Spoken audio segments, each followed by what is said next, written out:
محترم حاضرین کرام اور سامعین حضرات، آج ہماری گفتگو کا موضوع ہے خواہش پرستی کا انجام۔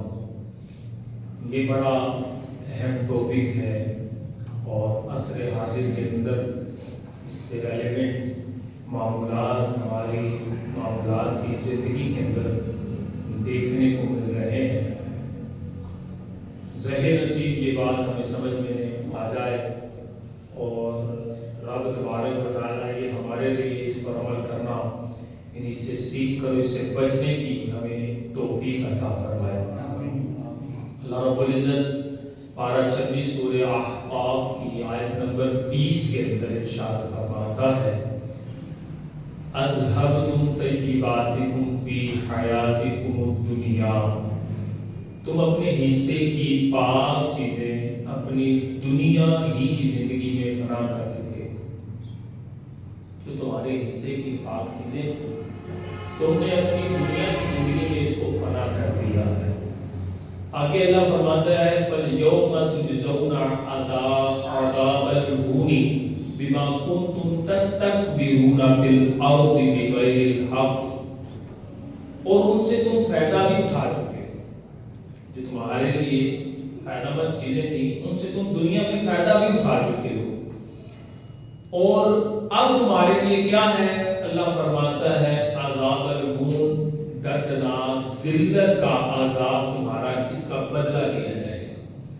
کیونکہ تستکبرون فی الارض بغیر الحق، بغیر کسی حق کے تم دنیا میں تکبر کرتے تھے، بڑائی چاہتے تھے، اور ساتھ میں ایک بیماری تمہارے اندر یہ بھی ہے وَبِمَا كُنْتُمْ تَفْسُقُونَ، اور تم نافرمانی بھی کرتے ہیں۔ یہ ہمارے معاشرے میں اگر سورہ احقاف کی اس آیہ مبارکہ 20 کو جو ابھی ہم نے اس کا لفظی ترجمہ سنا ہے دیکھا جائے تو یہ آیت مبارکہ در حقیقت ہے تو غیر مسلموں کے لیے، کن کے لیے؟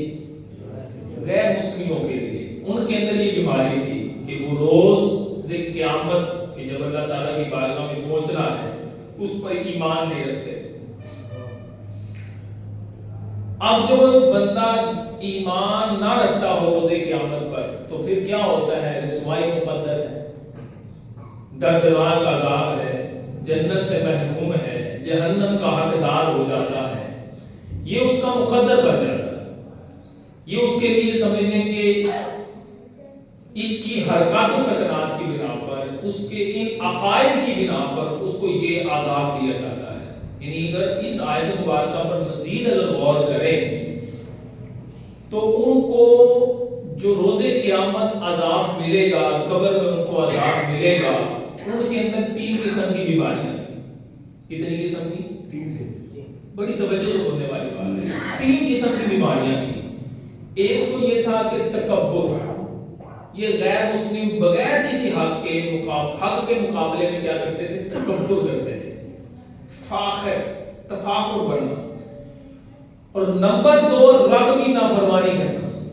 نمبر 2 رب کی نافرمانی کرنا، مطلب ایمان کو قبول نہیں کرتے تھے۔ نمبر 3 لذتوں میں مشغول رہتے تھے۔ تیسری بیماری زیادہ ہائی لائٹ میں کر رہا ہوں کہ لذتوں میں، خواہشات نفس کے اندر کیا رہتے تھے؟ مشغول رہتے تھے۔ نعمتیں مل رہی ہیں لیکن ان نعمتوں کو در حقیقت جس کا شکر بجا لانا چاہیے اس کا شکر بجا نہیں لاتے تھے، اور وہ آخرت کے دن پر ایمان نہیں رکھتے تھے۔ یہ ان کے اندر بیماریاں تھیں 3 قسم کی: تکبر کرنا، رب پر ایمان نہ لانا، نافرمانی کرنا، اور خواہشات نفس کی پیروی کرنا۔ یہ بڑی گندی بیماریاں تھیں، اور آج اگر ہم دیکھیں تو اس آیت مبارکہ کی عکاسی ہمارے مسلمانوں میں نظر آ رہی ہے۔ نمبر 1 تکبر کرنا، نمبر 2 رب کی نافرمانی کرنا، نمبر 3 نفسانی خواہشات اور لذتوں کی پیروی کرنا۔ یہ بیماری معاشرے میں عام ہوتی چلی جا رہی ہے۔ ایس و عشرت اختیار کرنا، شوشہ واویلا کرنا، واہ چاہنا، یہ جو لذتیں ہیں یہ گناہ کے قریب کرنے والی ہوتی ہیں. جب بندہ گناہ کے قریب ہوتا ہے گویا کہ نافرمانی میں مبتلا ہوتا ہے. اور جو بندہ نافرمانی میں مبتلا ہو اس کو بتایا جائے نا کہ یہ نافرمانی ہے، وہ تکبر پہ اتر آتا ہے. یہ سب ایک دوسرے سے لنک رکھتی ہیں کہ بندہ لذت لیتا ہے خواہشات نفس کی، خواہشات نفس سے نافرمانی کی طرف جاتا ہے، نافرمانی سے کہاں جاتا ہے؟ تکبر کی طرف. اور تکبر بندے کو بسا اوقات بے ایمان بنا دیتا ہے. میں اس پر آپ کو ایک احادیث سناتا ہوں، پھر عصر حاضر کے مطابق گفتگو کرنے کی کوشش کروں گا. ایک بڑے ہی پیارے جلیل القدر صحابی حضرت جابر بن عبداللہ رضی اللہ تعالی، ہمارے لیے تو زندگی صحابہ کی رول ماڈل ہے نا، جن کو نبی پاک کی زبان سے جنتی ہونے کی بشارت ملی. یہ وہ ہستیاں ہیں نا کہ جنہوں نے اپنا مال و متاع چھوڑ کر نبی پاک کے قدموں پر نثار کر کے اسلام کے لیے قربان کر دیا تھا، جنہوں نے اپنے گھر بار چھوڑ چھاڑ کر دی اسلام کے لیے، تبلیغ اسلام کے لیے نکل پڑے تھے. یہ وہ ہستیاں ہیں نا ہمارے لیے رول ماڈل.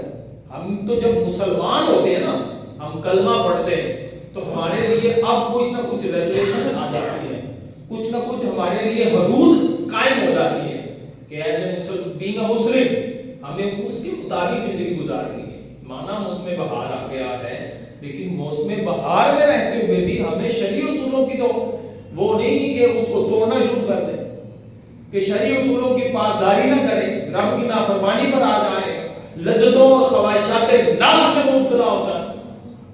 یہ زیب مسلمان کو نہیں دیتا. میں آپ کو یہ حدیث مبارکہ سنا رہا ہوں حضرت جابر بن عبداللہ. اب یہ عام سی بات ہے، ہمارے تو یہ معمول کی بات ہوگی جو میں یہ روایت آپ کے سامنے رکھ رہا ہوں.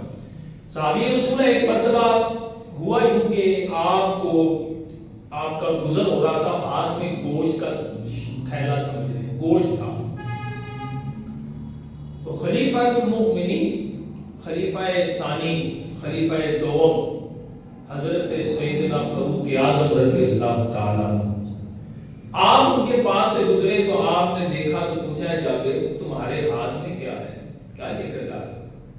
کرنے لگا، آپ فرمانے لگے، عرض کرنے لگے حضور جی چاہ رہا تھا کہ گوشت کھا لوں، جی چاہ رہا تھا کہ گوشت کھاؤں، تو میں بازار سے گوشت خرید کر گھر لے کے جا رہا ہوں. اب حضرت سیدنا فاروق اعظم رضی اللہ تعالیٰ عنہ کے الفاظ سنیے گا. آپ نے فرمایا کلما اشتہیت شیئا اشتریتہ، جس چیز کا بھی دل چاہے گا وہ بازار سے خرید لو گے، جس چیز کی بھی خواہش دل کرے گا ابھارے گا نفس اس کو بازار سے خرید لو گے.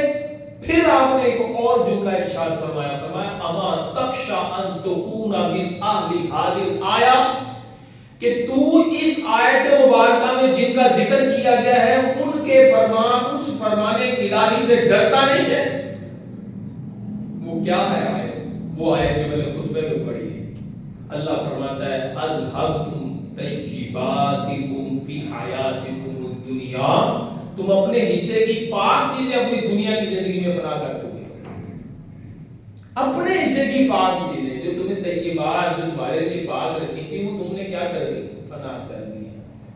اب یہ گوشت کے معاملے پر حضرت سیدنا فاروق اعظم رضی اللہ تعالیٰ عنہ حضرت جابر بن عبداللہ کو متنبہ کر رہے ہیں. یہ تو عام گوشت، حلال گوشت، یہ تو رزق حلال ہے، اور آپ کو یہ پتہ ہے کہ جو حلال ہے اس کا حساب ہونا ہے، جو حلال ہے اس کا حساب ہونا ہے، اور جو حرام ہے اس کا عذاب ہونا ہے. غور طرف بات یہ ہے، ہم تو حلال کی طرف آ ہی نہیں رہے، ہمارا معاشرہ حلال کو تو اختیار کرنے کی طرف آ ہی نہیں رہا، وہ تو حرام کی طرف جا رہا. خواہشات لذتیں حرام کی ہیں، حلال کی نہیں. حضرت جابر بن عبداللہ گوشت حلال کا لے کے جا رہے ہیں. سیدنا فاروق اعظم رضی اللہ تعالیٰ عنہ اس آیت مبارکہ سے ان کو متنبہ کر رہے ہیں حلال پر. معاملہ کہاں تک جاتا ہے؟ غور طلب بات ہے. بینگ اے مسلم، آج مسلمان ہیں ہم، توجہ کریں کہ کیا ہو رہا ہے. سیدنا فاروق اعظم رضی اللہ تعالیٰ عنہ ایک مرتبہ ملک شام چلے گئے. پھر اس کو سمرائز کرتا ہوں. ملک شام گئے تو وہاں پر آپ کے سامنے طرح طرح کے لذیذ کھانے رکھ دیے گئے. تو آپ نے فرمایا ھذا لنا معاف للفقراء المسلمین الذین ماتوا، یہ میرے لیے ہے اتنے لذیذ کھانے. وہ جو فقیر مسلمان تھے جو مر گئے ان کو کیا ملا؟ وَهُمْ لَا يَشْبَعُونَ مِنْ خُبْزِ الشَّعِيرِ، وہ تو جو کی موٹی روٹی سے بھی پیٹ نہیں بھر سکتے. خبریں آتی ہیں جناب اربوں روپے میں بکری ہو گئی.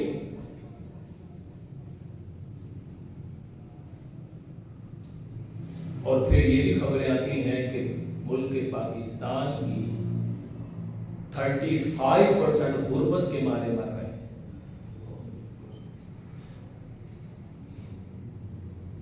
کروڑوں روپے کی جگہ بک کی گئی، چھتیں بک کی گئی، پارک بک کیے گئے، کروڑوں. ہمارے معاشرے میں جناب جب ہم عید الاضحیٰ کا دن منایا تو یہ لنڈے کے لبرل اٹھ کر ہم سے بولنا شروع ہوئے کہ جناب یہ کسی غریب کی شادی کرتے تھے، جانور ہی ذبح کیوں کیا. اب جناب کہتے ہیں یہ خوشی کا موقع ہے تو ان کو نہیں سکھایا.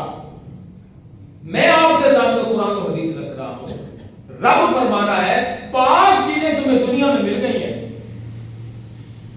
وہ تمہاری خواہشات کے مطابق تم پورا کر چکے ہو.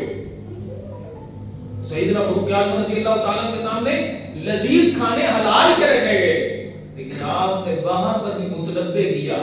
فرمایا ما للفقراء المسلمین الذین ماتوا وهم لا یشبعون من خبز شعیر، وہ جو مسلمان فقراء مر گئے جو کی روٹی سے بھی پیٹ نہ بھر سکے، ان کا کیا بنا؟ حضرت خالد بن ولید رضی اللہ تعالیٰ عنہ نے وہاں پر کہا، آپ فرمانے لگے لہم الجنہ، ان کے لیے تو رب نے جنت لکھ دی ہے. ٹھیک ہے ان کے لیے تو رب نے جنت ہے، لیکن ہمارا تو کچھ فرض بنتا تھا، ہم بھی تو مسلمان ہیں.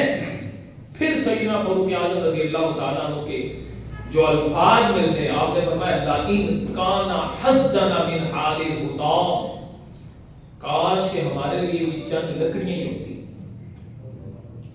چند لکڑیاں ہی ہوتی جس سے ہم گزارا کر لیتے. فرمایا ذهبوا بالجنہ، وہ لوگ تو ترقی پا گئے، وہ جنت میں چلے گئے، ان کو تو جنت نصیب ہو گئی. لقد بایعونا بعدا بعیدا، ان میں اور ہمارے درمیان یہی فرق ہے، وہ ہم سے پہلے جنت میں چلے گئے. وہ ہم سے پہلے جنت میں چلے گئے. حضرت علی رضی اللہ تعالیٰ عنہ کو ماننے والوں، چوتھے خلیفہ سیدنا حضرت شیر خدا کرم اللہ وجہ الکریم کو ماننے والوں، رمضان میں ان کا عرس منانے والوں، آپ کو پتہ ہے حضرت علی کے الفاظ کیا ہیں؟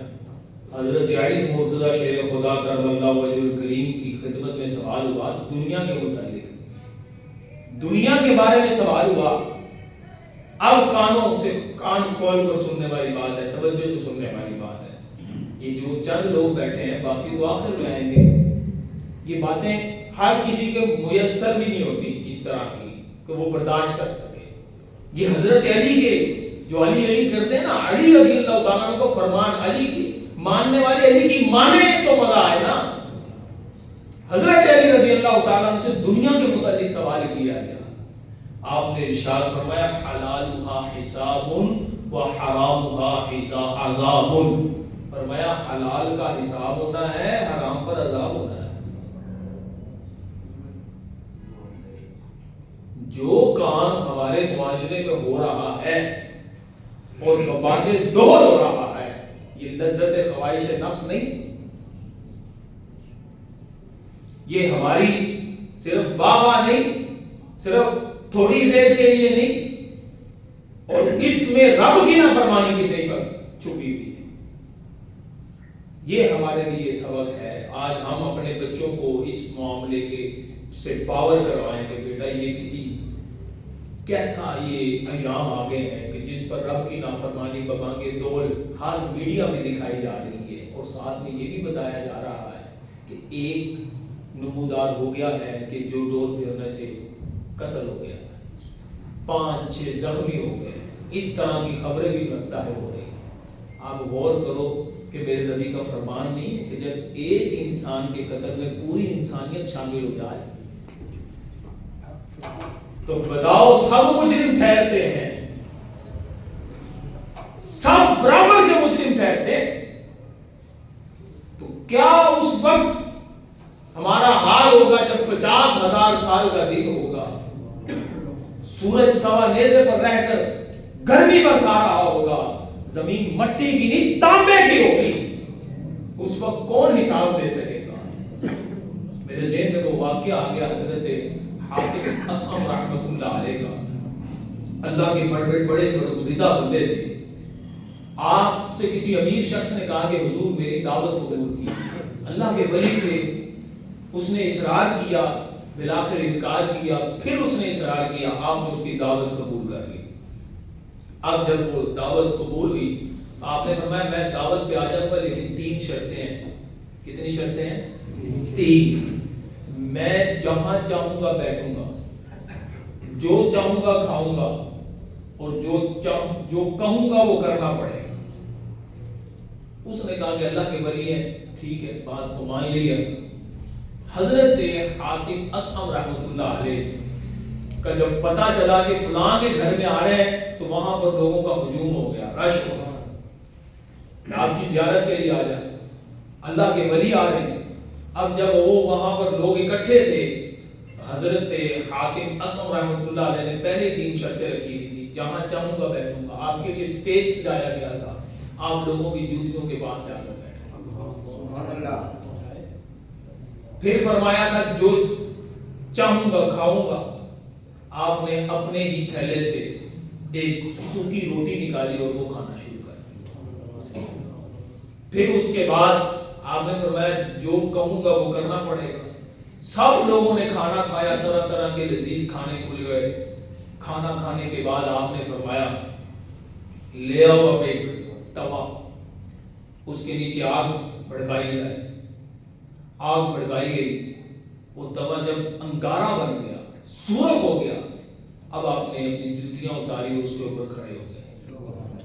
فرمایا کہ میں نے یہ سوکھی روٹی کھائی ہے، یا اللہ میں تیرا شکر ادا کرتا ہوں، اور اس کے بعد نیچے اترا۔ پھر کہا باری باری اب اپنا اپنا حساب دو آگے۔ سب لوگ دھاڑے مار کر رونے لگے، حضور آپ تو اللہ کے ولی ہیں، یہ تو آپ کی کرامت ہے، ہم سے کیسے ہو پائے گا؟ تو آپ نے اس وقت تاریخ ساز جملے ارشاد فرمائے۔ آپ نے فرمایا ایک وقت کے کھانے کا حساب دینے کی وقت نہیں ہے تمہارے اندر، تو اس وقت روزے قیامت جب تانبے کی سرزمین ہوگی، اس وقت کیسے پوری زندگی کا حساب دے سکو گے؟ اس وقت کیسے تم بتاؤ کہ رب کی نعمتیں یہ ہیں جو ہم نے کھائی ہیں؟ حلالھا حساب، حلال کا تو حساب ہے، حرامھا عذاب، حرام کا عذاب نہیں دے گا۔ غور کریں کہ اب ہمارا معاشرہ کس دھانے پر کھڑا۔ ہم مسلمان ہیں، کہنے کو کیا ہے؟ مسلمان ہیں، حدود الہی ہم پر لاگو ہوتی ہے، ہم نے رب کی نافرمانی نہیں کرنی، لیکن حالات یہ ہیں کہ جناب نافرمانی کرنے والوں کو پروموٹ کیا جا رہا ہے، جو رب کے نافرمان ہے ان کو ہیرو بنا کر پیش کیا جا رہا ہے، جو فرما بردار بننے کی کوششیں کر رہے ہیں ان کو ذلیل کرنے کے لوگ کوششیں کر رہے ہیں۔ اب ہم لوگ اپنے بارے میں as a Muslim, being a مسلم، ہمیں سوچنا ہے کہ آخر ہم اپنے آپ کو جس منہ سے مسلمان کہتے ہیں، اس منہ سے مسلمان کہنے کے ناطے کیا ہم حلال کا حساب دینے کی وقت رکھتے ہیں؟ اتنی قدرت ہے؟ کیا ہم اپنے رب کی تمام احکامات پر فرما برداری بجا لا رہے ہیں یا نافرمانی کر رہے ہیں؟ اس آیت مبارکہ کے مطابق کفار والا عمل کر رہے ہیں، لذت و خواہشات نفس کو کے پیروکاری کر رہے ہیں۔ یہ سامنے رکھیں اپنے، ہاں پھر آپ نے فرمایا کہ اس دن ہر چیز کے بارے میں سوال کیا جائے گا. اب سوچ لو کہ تم نے کتنی تیاری کی ہے. تو ہمیں تو یہ دیکھنا ہے کہ اس آیت مبارکہ کے اندر نفس پرستی، خواہشات نفس کو اختیار کرنا غیر مسلموں کی علامت قرار دیا گیا ہے. فرمایا اذهبتم طیباتکم فی حیاتکم الدنیا واستمتعتم بها، تم اپنے حصے کی پاک چیزیں اپنی دنیا میں استعمال کر چکے ہو اور ان سے فائدہ اٹھا چکے ہو. اب فرمایا، اللہ فرمائے گا کہ اب تمہیں دردناک عذاب دیا جائے گا، تکبر کرنے کی وجہ سے، نافرمانی کرنے کی وجہ سے. تو ہمیں اپنا حساب کرنا ہے، سیلف انکاؤنٹیبلٹی کرنی ہے، اپنے آپ کا خود احتساب کرنا ہے کہ ہم ہیں مسلمان. کیا یہ لفظوں میں مسلمان ہیں یا عملی طور پر مسلمان ہیں؟ صرف یہ لفظ غور رکھیے گا، جب ہم یہ کلمہ پڑھتے ہیں نا، لا الہ الا اللہ محمد رسول اللہ، جب یہ کلمہ ہم پڑھتے ہیں نا، اسی کے ساتھ ہم پر حدود قائم ہو جاتی ہیں جو ایک غیر مسلم کے لیے لاگو نہیں ہوتی، صرف مسلمان کے لیے لاگو ہوتی ہے. اس کے لیے یہ احکامات لاگو ہو جاتے ہیں کہ اب اس کو 5 وقت کا فرض نمازیں ادا کرنی ہے، رب کی نافرمانی نہیں کرنی، خواہشات نفس کے مطابق زندگی گزارتے ہوئے رب کی نافرمانی نہیں کرنی. یہ اس مسلمان پر یہ لاگو ہو جاتی ہے. آج ہماری لیے خواہش ہے کہ جناب فلاں چیز بھی ہو، فلاں چیز بھی ہو، ہماری واہ واہ کی جائے، میں نمایاں نظر آؤں، مجھے دیکھنے والے ہوں، میری بات کو ویلیو دی جائے، میری بات کو میڈیا میں لایا جائے، میرا جناب یہ ہونا چاہیے. بلکہ یہاں تک کہ آج کل تو علم دین حاصل کرنا، بلکہ دینی تعلیم کے ساتھ ساتھ عبادات کرنے والا بھی اس حد تک چلا جاتا ہے کہ ماں بدولت کا پتہ چل جائے لوگوں کو، جناب یہ عبادت کرنے آئے. یہ کیا ہوتا ہے؟ خواہشات نفس، اور آخر کے اندر وہی باتیں کہ جو یہ کفار کی علامات ہیں. اللہ نے قرآن میں بیان فرما دی کہ چاہے بندہ یہ کہے کہ میری لذت پوری ہو جائے، میری خواہش پوری ہو جائے، یہ خواہش پوری کرتے کرتے تو انہوں نے رب کی نافرمانی کی. تو آج عصر حاضر کے اندر کروڑوں روپیہ بے بہا بہا ہے. اب جناب وہ لوگ نہیں اٹھ رہے کہ جن کو غریب کی بچی نظر نہیں آ رہی، صاف پانی نظر نہیں آ رہا، غریبوں کے گھر کا چولہا نظر نہیں آ رہا، ان کو وہ ساری چیزیں ختم ہو گئی، ان کے دماغ سے رموو ہو گئی ہیں. اب اور معاملہ بھی یہی ہے کہ غریب بیچارہ چپ کر کے بیٹھا ہوا ہے اور وہ یہی اس طاق میں ہے کہ مجھے موقع ملے. تو خیالات بھی بندے کے خواہشات کے مطابق آ جاتے ہیں، نفسانی خواہشات کے مطابق آ جاتے ہیں. موقع ملے تو گناہ کرو نہ، اپنے خیالوں کو بھی پاک کرے، نفس کو بھی پاک کرے، دل میں اٹھنے والی نافرمانی کے تخیلات سے بھی اپنے آپ کو بچائیں تاکہ رب کی نافرمانی کسی حد تک نہ ہو جائے. ابھی تو شب برات گئی ہے، شب برات ابھی گئی ہے، جس کی رات کی برکات و فضائل ہم نے سنے، عبادات کرنی تھی لیکن نہیں کر پائے. بس یہ ہماری خواہشات نفس نے ہماری عزت کو داؤ پہ لگا دی. اور میں نے آپ کو بتایا ہے کہ یہ جو وَلَكِنَّ النَّاسَ أَنفُسَهُمْ يَظْلِمُونَ، لیکن لوگ ہیں جو اپنی جانوں پر ظلم کر رہے ہیں. یہ لوگ بذات خود اپنی جانوں پر ظلم کر رہے ہیں. اور یہ ظلم کا نتیجہ کیا آتا ہے؟ أَلَسْتَ تَمْرِضُ أَلَسْتَ تَنْسِبُ أَلَسْتَ تَحْزَنُ. پھر کیا آتا ہے؟ بندے غمگین ہوتے ہیں، مریض پڑ جاتے ہیں، مشقتیں آتی ہیں، ان کو طرح طرح کی پرابلمز آتی ہیں. پھر جناب آئے دن معاملات ایسے حد تک چلے جاتے ہیں، بے برکتی سامنے آتی ہے. یہ حدیث کے الفاظ ہیں. آقا علیہ السلام نے فرمایا یہ ان کے ہاتھوں کے کرتوت ہیں، یہ اپنے ہاتھوں سے کمائے ہوئے کرتوت ہیں جن کی وجہ سے یہ پرابلمز میں گھر چکے ہیں. اللہ تعالیٰ کی پناہ ہمیں رب کی فرما بردار بندوں میں رب شامل فرمائے، ہر طرح کی نافرمانی سے رب ہمیں محفوظ فرمائے، نیک لوگوں کے نقش قدم پر چلنے کی توفیق عطا فرمائے، بالخصوص خواہشات نفس سے بچتے ہوئے رب کی فرما برداری کے مطابق زندگی گزارنے کی توفیق عطا فرمائے. واخر دعوانا